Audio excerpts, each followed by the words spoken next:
everyone, Neve here, and this is part 3 of going over all of my tarot decks. This should be the last part. I saved the last 1, 2, 3, 4, 5, 6, 7, 8, 9, 10, 11. So should only have 11 decks to go through this time, and I've got my kombucha here to drink. And all right, so let's get started. Okay, so first up we have this one here, and this is the bag that I made for it, of course. Most of the bags I've made myself, unless I say otherwise. So just assume that I made the bag, and if I didn't, I'll say I did not make this bag. All right, so this is the Relative Tarot.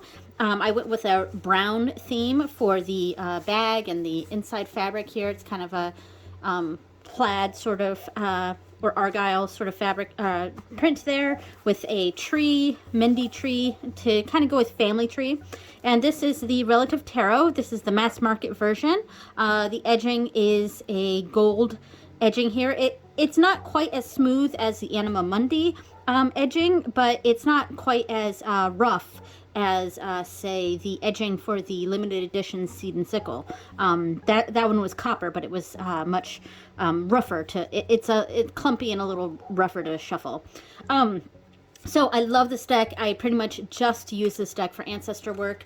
Now it does work off of the life numbers, and that's what these numbers here are indicating. The 9 of Wands can be 18 because 1 plus 8 is 9, or 9, or 9s, 18 or 9 in the major arcana, or 9s in the minor arcana, things like that. Now I don't really use life numbers, so I kind of just ignore it. But I mean, it's there if I want to use it in the future, but I do kind of ignore life numbers.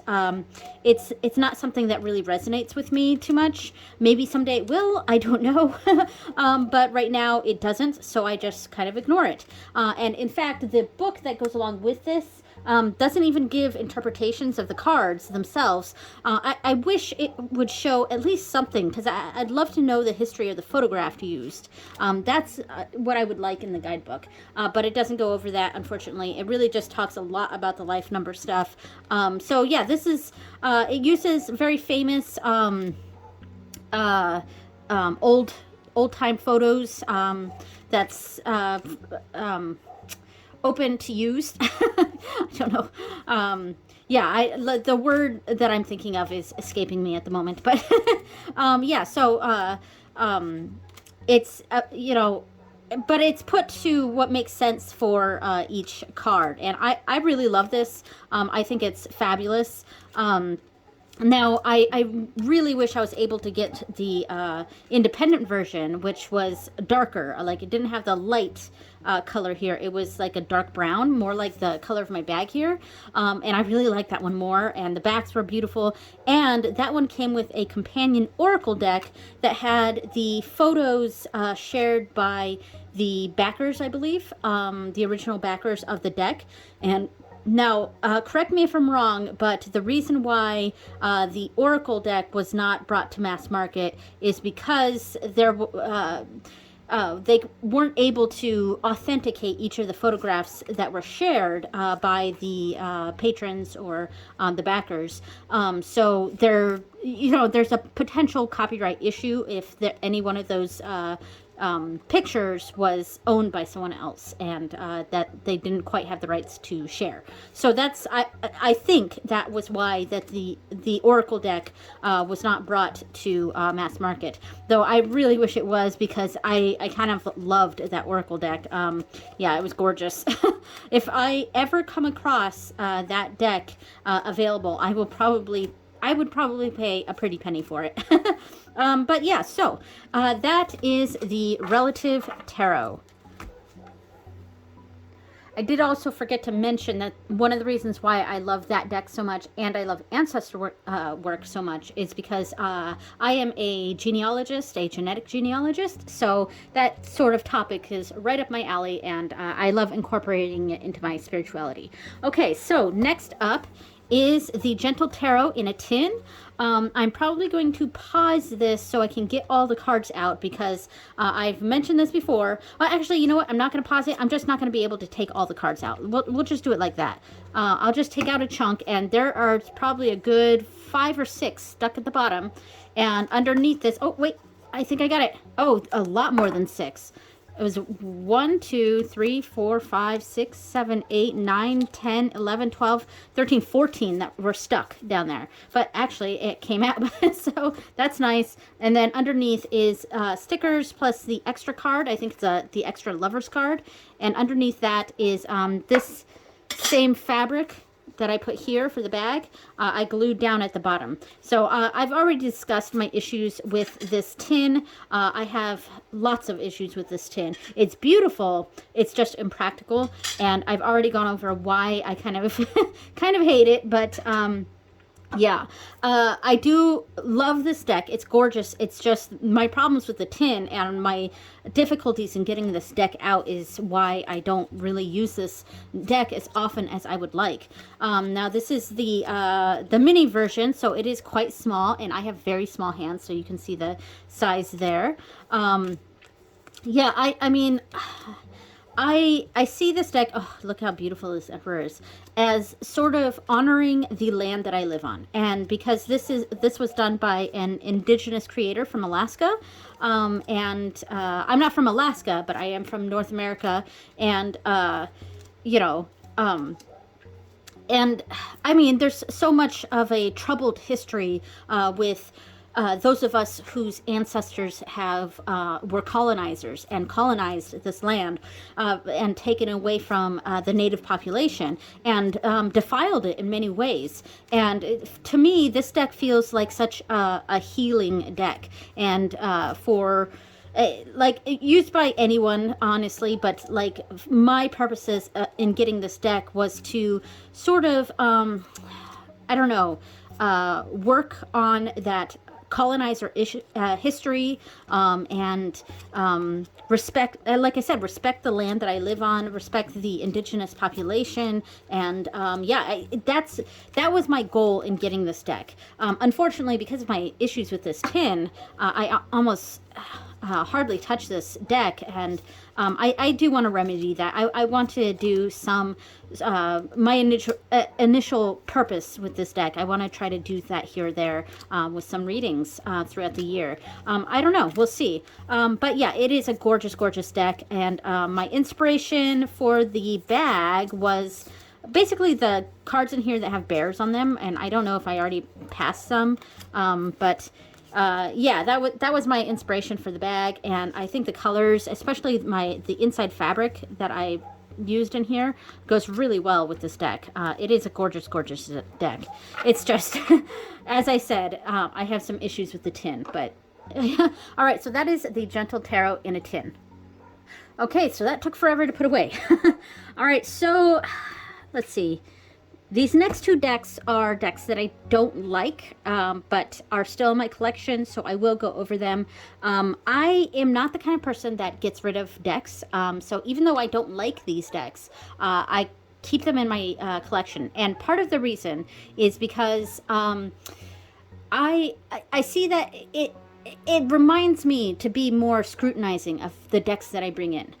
If I keep a couple of the decks that I turned out to not really like, yeah, so, and some of that could be because I've grown out of it, and you know, to keep that in mind, but some of it's more to remind myself to look into things more and before I bring something into my collection, because I know I'm not going to get rid of it. So, and the first one here is Fairy Wicca Tarot by Prisma K. Stepanich. Yes, illustrated by Renee Christine Yates. So, all right, this is super out of print, and I've seen it being sold in places for like hundreds of dollars, and I just have a lot of issues with this deck, and it has to do with the appropriation of Irish culture and Irish spirituality by someone who is not really in that community. Yes, and I don't know.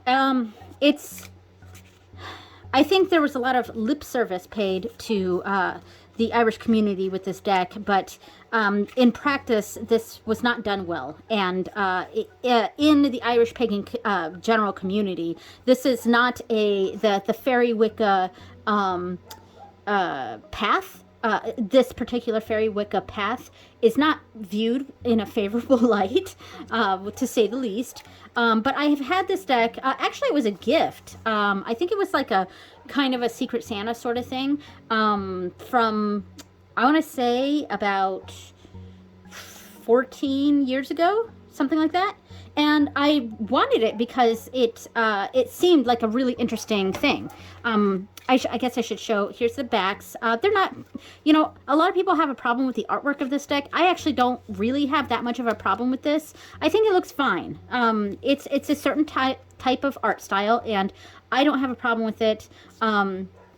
It's not excellent art, but it's not bad art. I don't mind it. But I think the problem that I have grown to have with this deck, well, one, I've never been able to connect with it. There's just something about it that is not connecting me. I want to love it because it's got a lot of Irish Gaelic on here, which I really want to find an Irish Gaelic Irish deck, Irish language deck. And here's the bive, and I mean, we've got figures from Irish mythology, Irish deities here, which is right up my alley. Conqueror. Yeah, Nuada of the Silver Hand. I wish this was all in Irish though. And see, that's part of my issue with this deck, is it says Ardry of Air. So it's like the High King of Air, except like it has the word of in there. So like I don't like that. Or the Anna of Tina. Well, Tina is, I almost said time because I wasn't reading that properly. But and this is Emmer, the goddess here. Yeah, it bothers me. 8 of air, like, but why wouldn't you have the Irish word for 8 there? And so that bugs me. That bugs me a lot. The melding of Irish and English here. I just wish it was all in Irish. But I'm sure it's not, because Kismet Stepanich does not speak Irish. And that was the other issue that I had with this deck, is in the back, somewhere along here, where it talks about the pronunciation guide.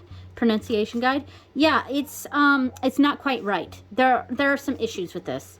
And yeah, so I mean, there's just a lot of things that I don't know. I want to like this deck because of the Irish nature of it, but yeah, I just have a lot of issues with it, so I don't pull it out hardly at all.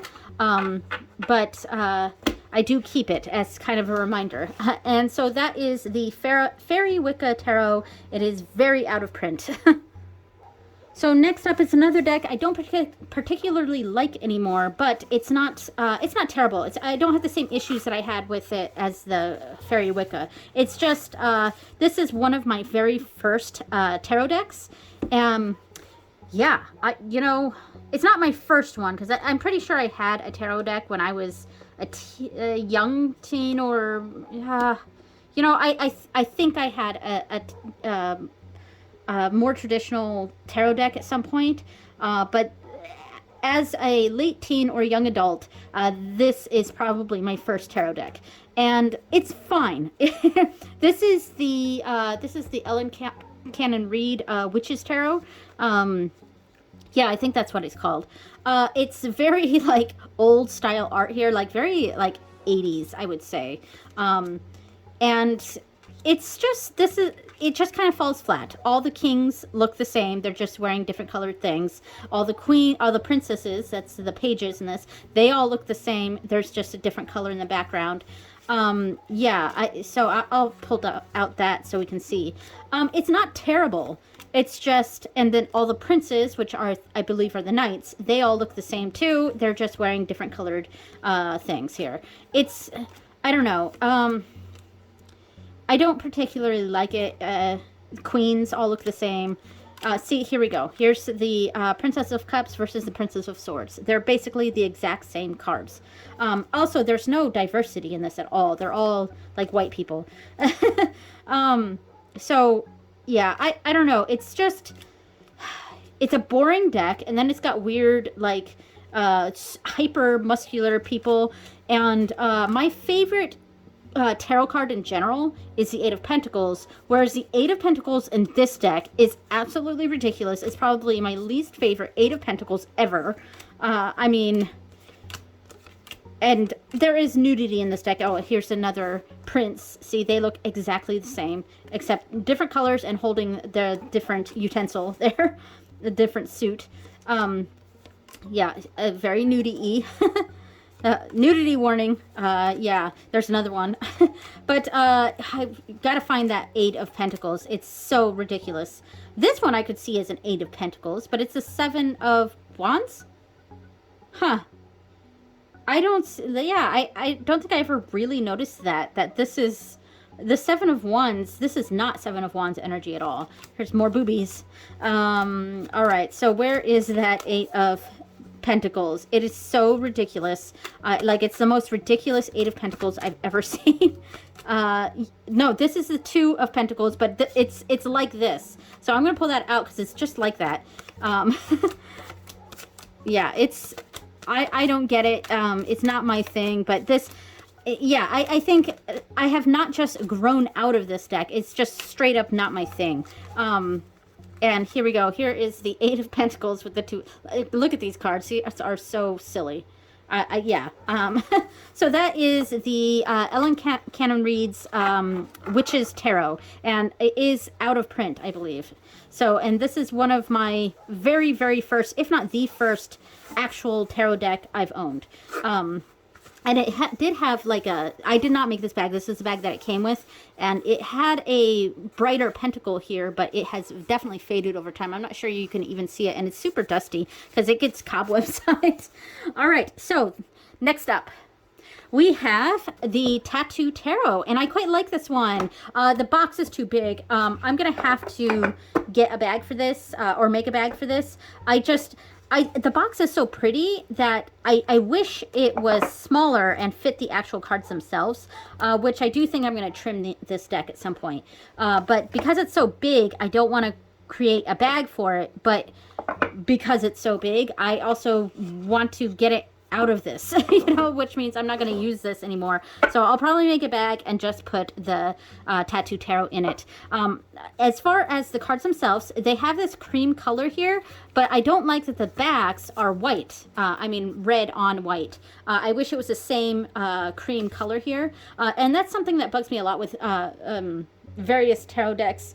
If the decks themselves are kind of a cream color, but the back is stark white, that it's just a stylized style that I bugs me a little bit. But aside from that, and the fact that they are a little big, I think I will definitely trim these down to the border here, and I think that would help a lot. It is a chunker. Look at that thing. So some of the cardstock issues aside, I actually love this deck. And this was also a gift. My sister-in-law got this for me on a whim. I didn't have this on my wish list or anything. She saw this and thought of me because I have a lot of tattoos and I'm into tarot. So she was like, oh, I need to get this for Neve. So yeah, and I was really happy to get it. I think it's super cool. It's very, very pippy, very classic style here. It's not a Marseille deck, but you could use it as a Marseille deck. I think, yeah, because they have 8 as justice and 11 as strength. So yeah, I think you could use this as a Marseille deck. Though I don't think it's marketed as a Marseille. But I mean, it's really cool. I mean, we can still get images of what this means. The Eight of Wands. Here, the Three of Cups, in that party, friendship, gathering kind of energy there. The Seven of Wands, like defense.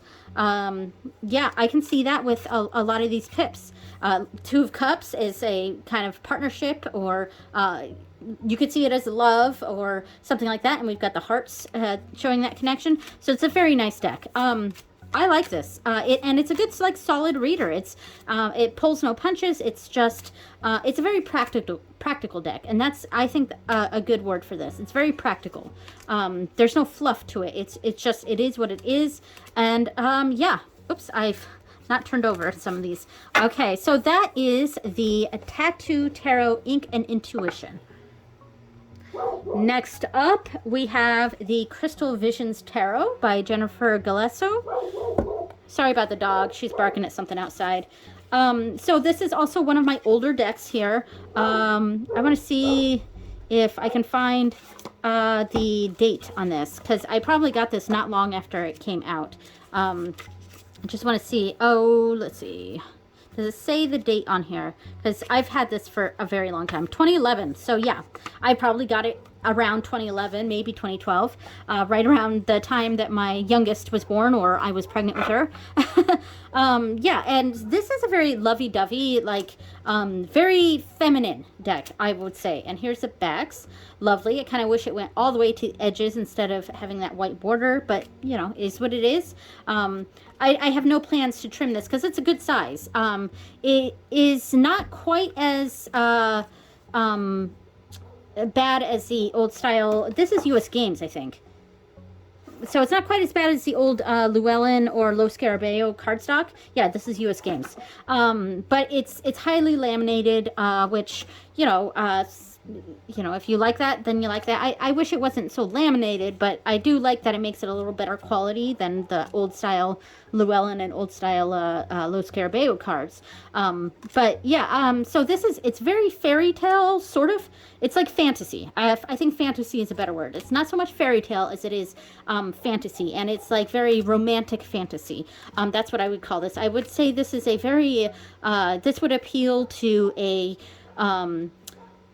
child of, of a female persuasion that probably around age 11 or 12, I think this would be her sort of thing, and I got this, when I think I was pregnant with my youngest, so I was very much an adult, but, yeah, but I mean, it's very, it almost makes me feel, gives me that Sailor Moon sort of vibe, even though it's a completely different type of world, but it's that same, like, magical girl. That's what I think I'm trying to get at. It's kind of get that magical girl feeling to it. And it is lovely, and just like the Sailor Moon deck that I have, the Moon Crystal Tarot, I think both of these decks do very well in love readings. Yeah. And I've also used this deck for Lakshmi readings, and I quite liked it with her a lot, actually. So I love this deck. It's very sweet, very old style. The art in it is very, I mean, it's done very nicely, but it's kind of, I don't want to say rudimentary, because it's not quite, that's not what I mean, but I don't know, it's not like high art. I don't know. I'm not using my words very well here, but I mean, the characters are a little disproportionate. It's like if a teen who drew these images. That's what it feels like to me. And the creator, Jennifer Galesso, I'm sure she wasn't a teen when she drew these, but it's got that feeling to me, if that makes sense. And so it's a very young deck, but it's very sweet, and I like it. Yeah, so that is the Crystal Visions Tarot, and all right. So next up, I have the Shadowscapes Tarot, but before I put this one away, I wanted to mention that neither one of these I have a bag for. I've never actually created a bag for either of these decks, and honestly, it's just because I've just never gotten around to it. I do plan to eventually make bags for these.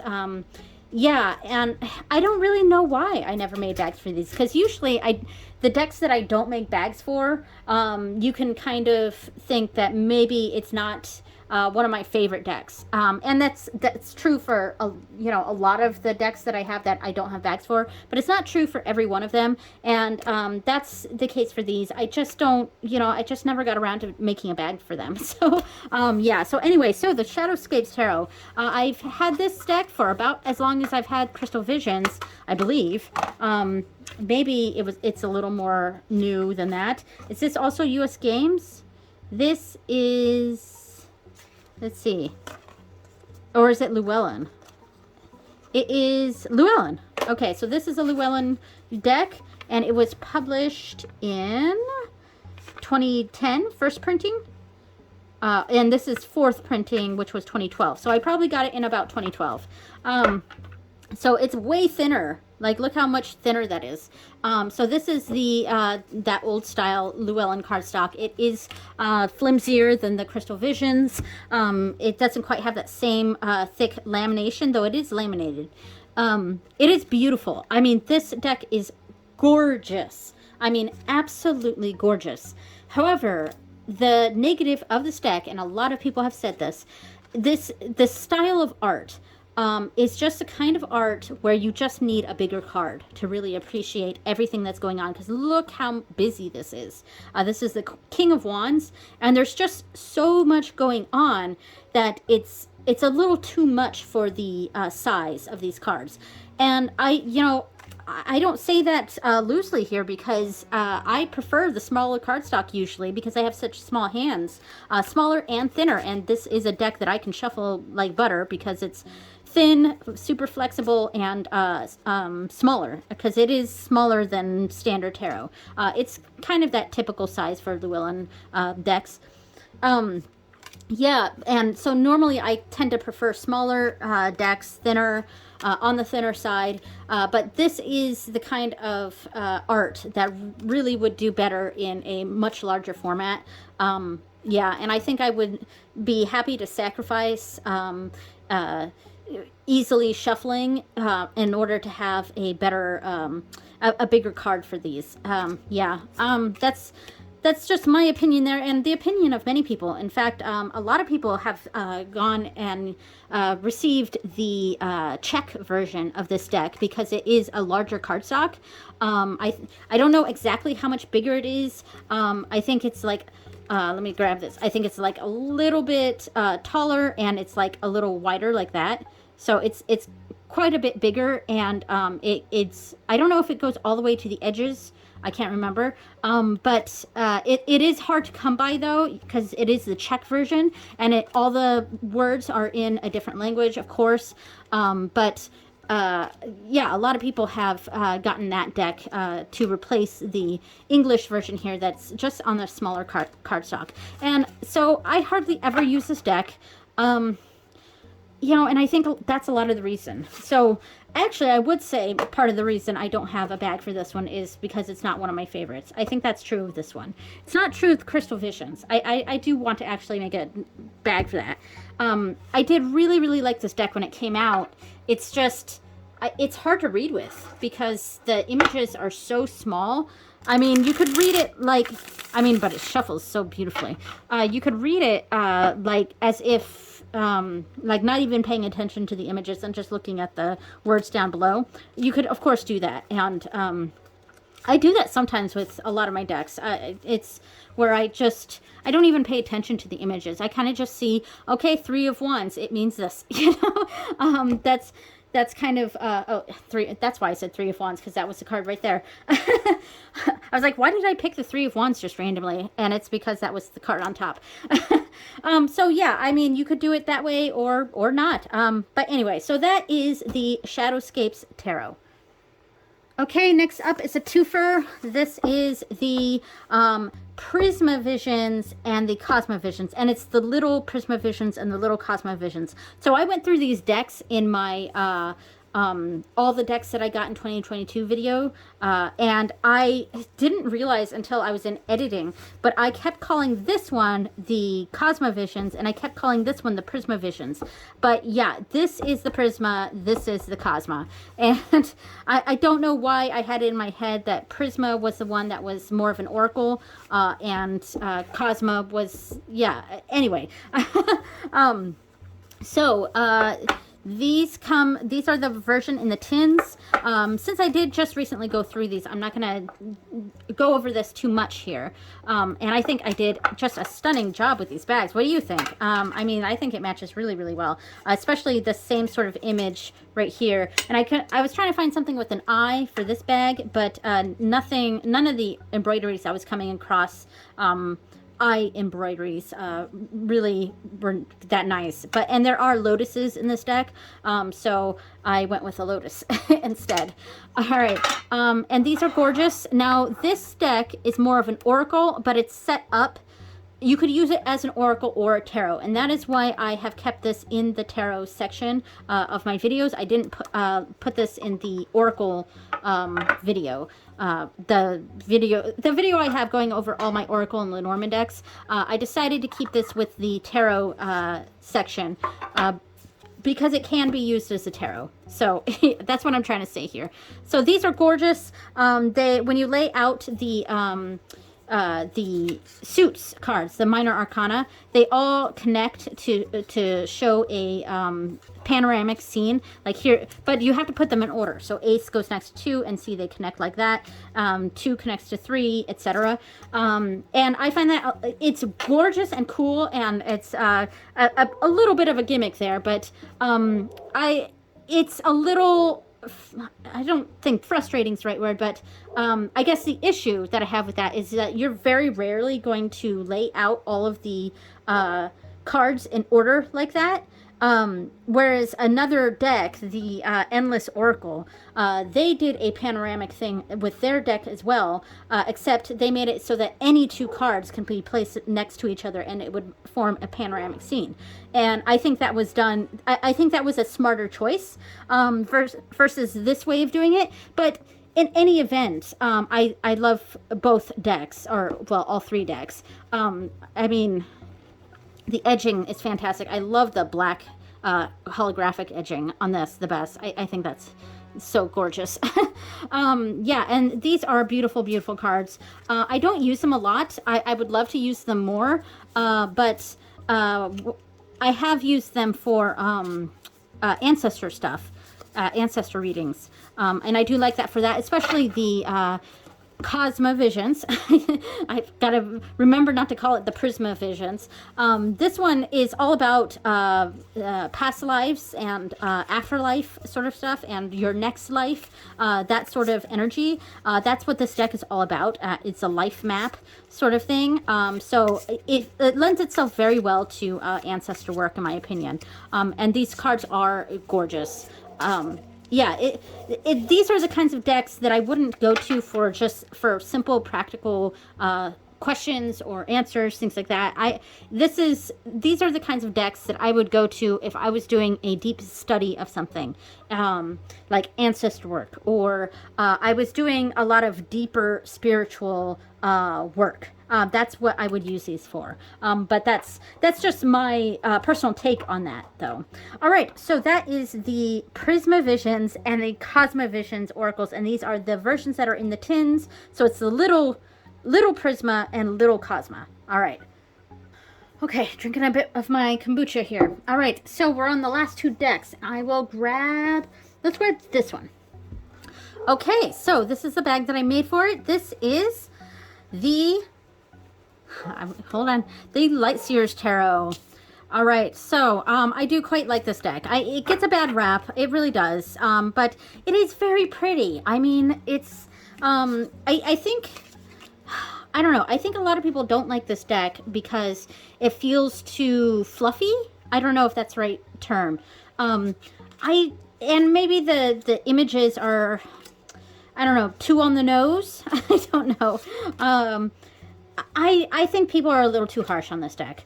I will say I don't really like this cardstock. This is the mass market version. Kind of wish I had gotten the independent version, but that was before I was getting back into tarot. So yeah, I mean, this is gorgeous. Look how pretty that is. I love the rainbowy vibe to it. And this is also a really good deck for clients and stuff, because I mean, the images in this deck are just gorgeous. Now the characters in here are quite young, and this might be another one of the issues that a lot of people have with this deck, is that everyone in this deck feels very like Coachella.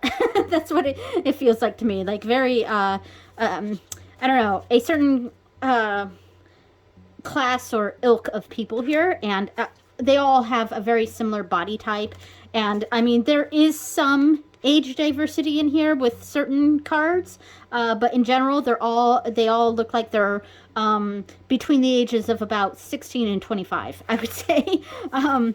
Yeah, I mean, there is a diversity in ethnicity in this, which is great, but there's really no like body diversity, and they all sort of seem like they're that pseudo spiritual type of crowd. I don't know. I'm being a little harsh there, but I mean, this person has some gray hair, but he still looks quite young. Yeah, I mean, the images on here are just beautiful. Like, I think this art is stunning. I think it's, the colors are gorgeous. I love I love this emperor, but I love bright, bold colors. Here's an older person here. Yeah, I like bright, bold colors, and this definitely delivers when it comes to that. This Three of Swords is quite dramatic. I do like this deck. I don't really like the cardstock, and I don't like this death card. And I don't like that they renamed it here as Rebirth, Death to Rebirth. I don't know. I don't quite jive with that. And I think that might be an issue that some people have with this deck, is it kind of sugarcoats some of the images. I would say that that Three of Swords wasn't really sugarcoated, though. The Devil. Yeah, I don't know. There's one card that I absolutely really do not like. I love the Eight of Pentacles. This is gorgeous. Let's see. It was like the Ten of Swords, I think. Oh, this one, yeah. I don't like this for the Ten of Swords at all. This is very sugar-coated to me.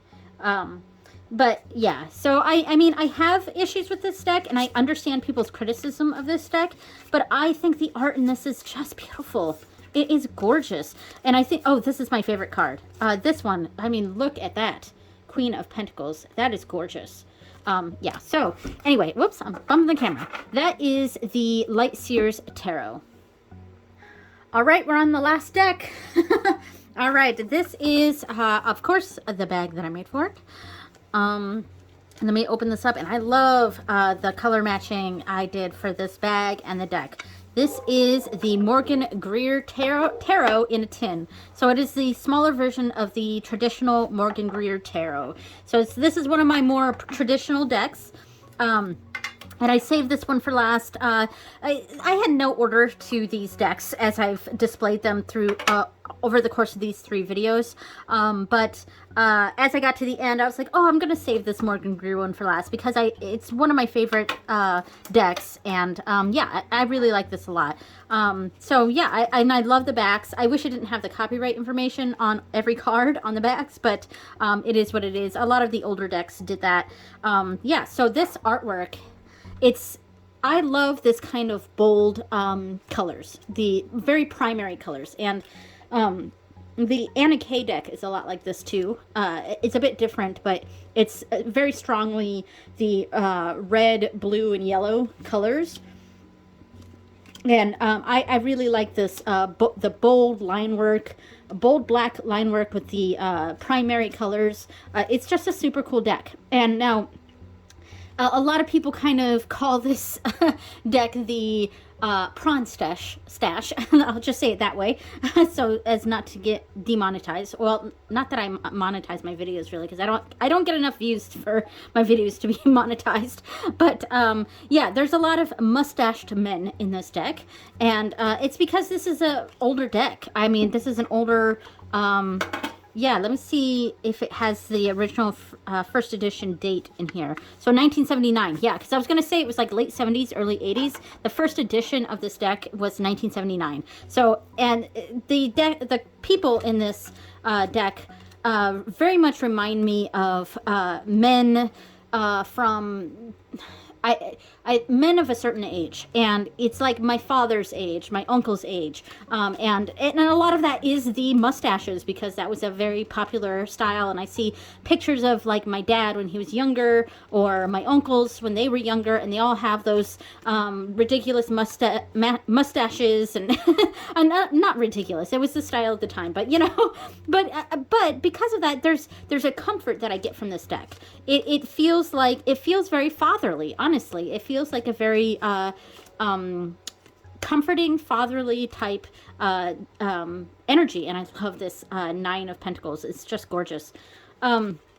Yeah, and this is the kind of deck that I would use. One, it's a good everyday reader, but it's also good for family type readings because of that feeling that it gives me of the older men in my life. Yeah, I quite like this deck a lot. It's one of my favorites. It's a classic. I love the bright, bold colors. It's that sort of thing is right up my alley. I find that I'm drawn to that sort of art in tarot decks. Is that bright, bold primary colors with thick black line work. Yeah, I like this a lot. Oh, especially this one. This guy looks like my dad. But yeah, so I love this deck. This is the Morgan Greer Tarot in a tin. And there we go. All right, so thank you so much for watching, everyone. That was all the decks that I could find of my tarot decks. There might be, I may have missed one. Maybe there's a deck stashed somewhere that I've forgotten about or is somewhere else. I don't know. But I don't know that it was exactly 48 decks because on original count, I counted 48 tarot decks. Well, you can go back and count how many decks I featured and figure out how many decks there were. So I'm going to guess that it's at the very least 48 because I counted 48. But at most, if I'm missing a couple decks, at most I have probably 52. And I'm still planning on getting some decks this year. So anyway, thank you so much for watching, everyone, and I will see you next time. Bye!